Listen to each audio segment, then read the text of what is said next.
Nitro 10.3. Last one. Okay, merge sort. We got to do some printing here. So basically all they want us to do is first they want us to print the sorted array. So that looks like, you know, there's going to be a lot of printing arrays.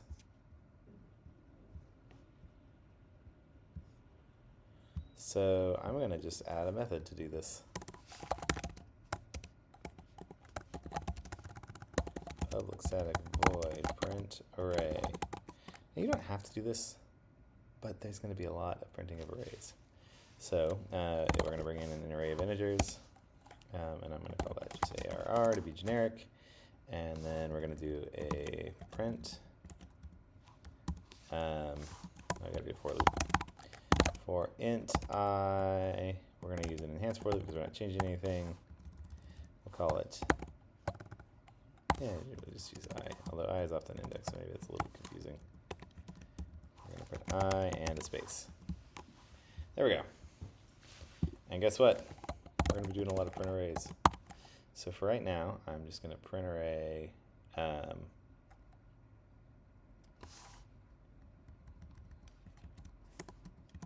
So here we're going to print my array. And then we're also going to call print array on the sorted one, although it's not actually, which is kind of interesting. At least should not be print lns. Rather, we want to do it that way, and then we want to print out a new line when we're done. Okay, so let's just print the output of merge sort. Or we could store it again. Oh, you know what it is? It's modifying in place, that's why. So we just print my array again, duh. And then let's just run that real quick and make sure we got the first bits. Okay, so, well, that's interesting, isn't it? So the sorted one prints fine. And for reasons that are entirely unclear, unsorted. Oh, because I called system.out@println. Duh, we're going to use print array instead, the method that I made. Okay, so now let's actually go through and do some printing in here. And because I already made a method for this, this is going to make this real easy. At least that's the hope. So we split it. It says left half. And then they just want us to add like printing in the thing. Fine. We can print inside of the loop.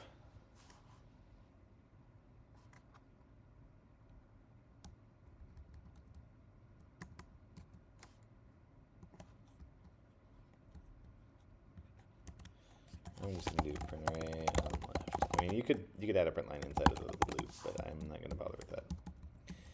And then we do that.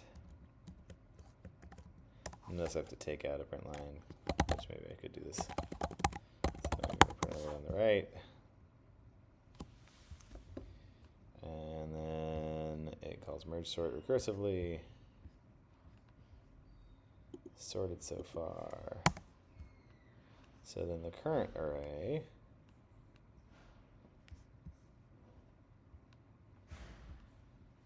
we're going to, you know,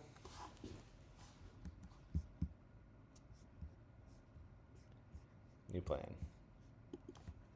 Taking that print, the empty print line out there. Just gonna put it in here.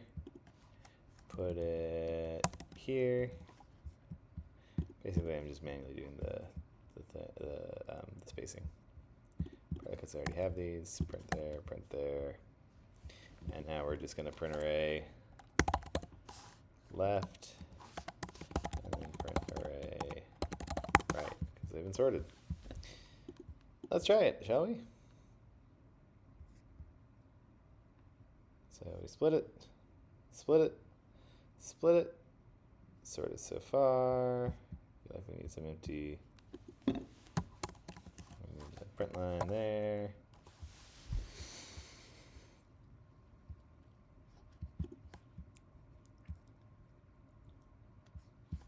want to skip 2 lines before the next thing. Okay, try this again. That's pretty good. So they split it all into little pieces, sort it, then do the merge.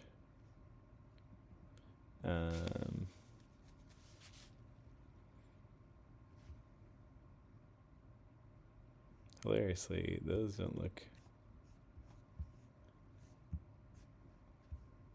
Huh. It's interesting. These are not sorted right, and that's it. Well, let's see how it goes.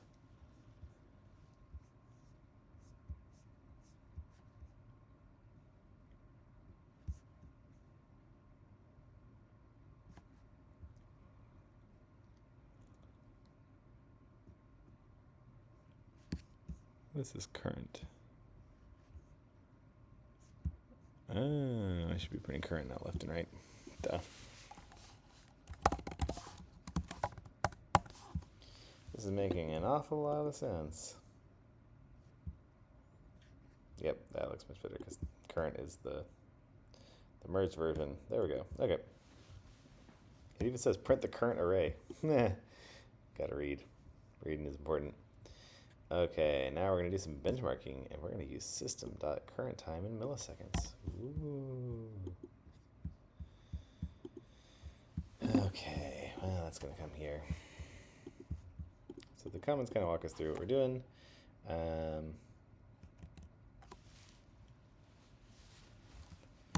I can't recall what kind of data this is. I think it might be a long.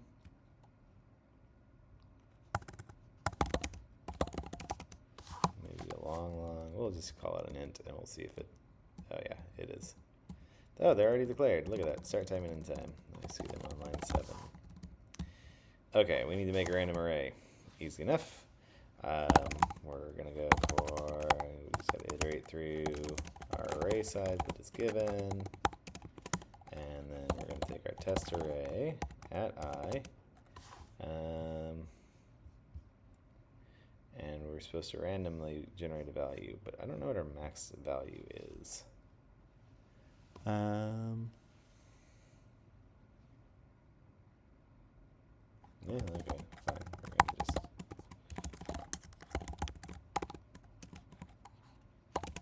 We'll just use the array size. It's convenient.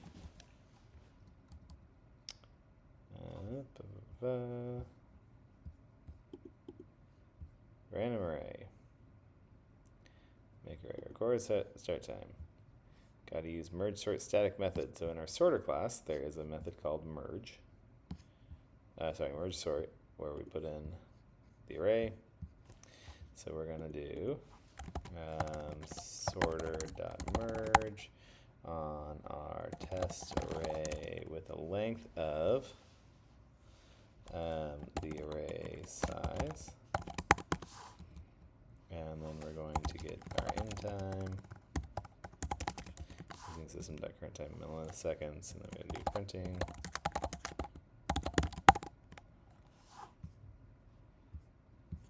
And then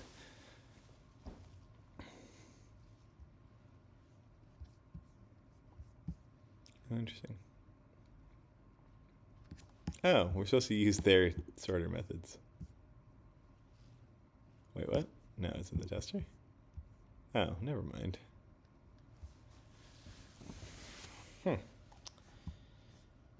I wasn't supposed to do this myself. That would make sense. So we're going to do test array, make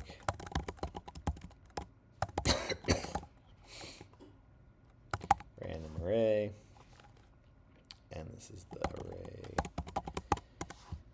size. That makes more sense. Okay, then we print out the results, which is just going to be the difference of end time. First, we got to say random array, colon, and then we got to do end time minus start time. And then we're going to do basically the exact same thing, only different. So this is where our good old friends copy and paste come in instead of make So this is probably called almost sorted array. Make almost sorted array, if I were to guess. Make reverse array, make almost sorted array. Yeah, not surprising. Make an almost sorted array. We get a new start time. We merge our test array. That's all the same. And then we say almost sorted array. And then we're going to do the exact same thing, but this time we use reverse array. And then everything else, we change this to reverse array. And we run it.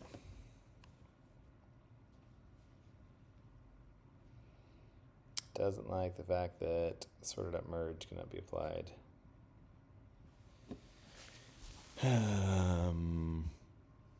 That's because the sorter method is called merge sort, not merge. Merge is for the individual steps. So I gotta add the word sort to my merge sort here, and then in the 3 copies of it. Could have made a method and then just called that method. Might have actually made more sense. I spelled reverse wrong. I can actually see that right now. Okay, that looks pretty reasonable. Do we need to put like seconds or something? Okay, there we go. Benchmarked.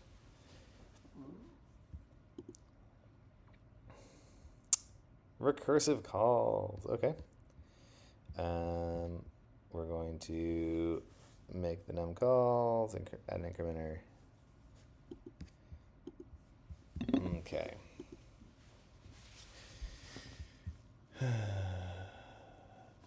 So they want us to write this with a loop. That's a challenge. And I am lazy, so I will take the challenge because that means writing less code. And I already basically did the exact same thing in 10.2 where we used the pow function. Math.pow, we say 10 to the power of I to get the value that we're trying to run this for. And then we're going to need to do some printing. Println. And then we got to print all this stuff, which I probably could have just typed this faster than copy pasting, but that's fine.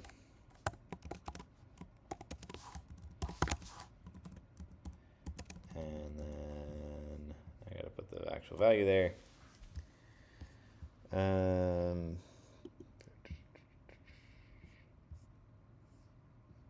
Okay. So we're going to do int an array of integers called arr equals make random array given the value. And then we got to call merge sort. I'm going to do this with across 2 lines because I can just do this all in line. Because merge sort, that was void. Oh right, we have the static variable num calls. Okay, that's fine. We'll just print num calls here, and then I gotta actually call merge sort then. So we'll do merge sort, which is void. Pass in the array, and then the length is what I call val. Merge sort in there. Do I have indent mode on? No, I don't. I just messed up. Okay, that all seems pretty reasonable, and now we need to actually do count how many times merge sort is called. Now,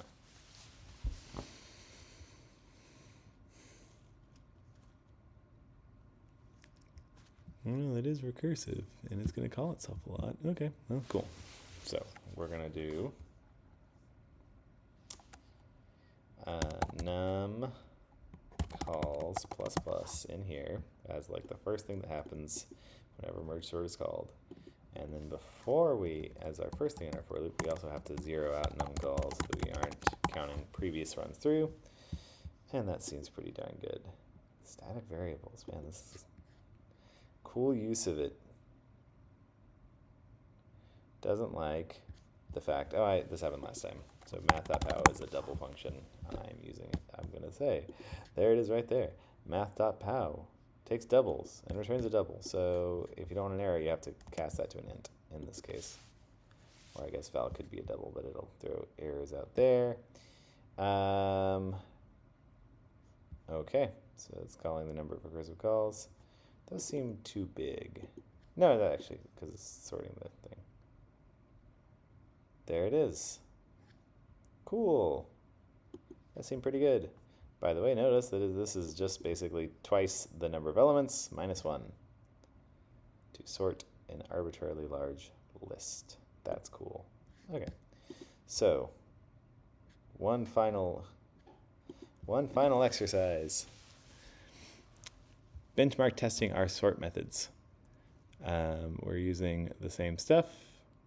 We're going to test the 3 different types of sorts on the same array type. Create an array using the make random array, start time, run through it. Keep the array to a reasonable size. Oh, look, they said 20,000. I'm somewhat tempted to just go copy my code from the previous one, but I will not. At least I'll do it once, and then we'll copy it from there. So we're going to call make random array using the array size. Copy and paste is both useful and dangerous. We're going to set the time using the system.current time in milliseconds. That I do want to use the second time for the end time. We got to use the selection sort static method, so we say sorter dot selection sort on our test array, and then here end time is set. We print the results with our old friend system.out print line, and we're going to have to say selection sort colon and put the difference between our start time and our end time thusly. And now this has all got to happen a few more times. We make the random array, run it. Now we're going to use the insertion sort. This should say insertion sort. And then we're going to run the merge sort. So we make another random array, because once it's sorted, then it's no longer an interesting test. Although there is some value in it. And now we're going to see if merge sort does in fact blow these out of the water. Pro tip: it'll probably blow them out of the water. Oh no! Bad input type for minus. What does it not like? Saying I'm subtracting a string from a long? Because I probably need to throw those in parentheses. I suppose, order of operations and all that. What's happening most likely is that it's concatenating the string to the int first, or to the long first. So now I have to say, no, first do the long subtraction, and that looks better. When I call merge sort, I have to give it the size as well as the integer, which seems like something that they could probably figure out because these are regular arrays. So you just use .length, but whatever. What do I? No, skin off my nose is on line 53. I have to also give it array size was our variable for that. Run it. Okay, look at that. Merge sort is in fact a lot faster. And that is 10.3, and that is the end of our CodeHS exercises. Woohoo!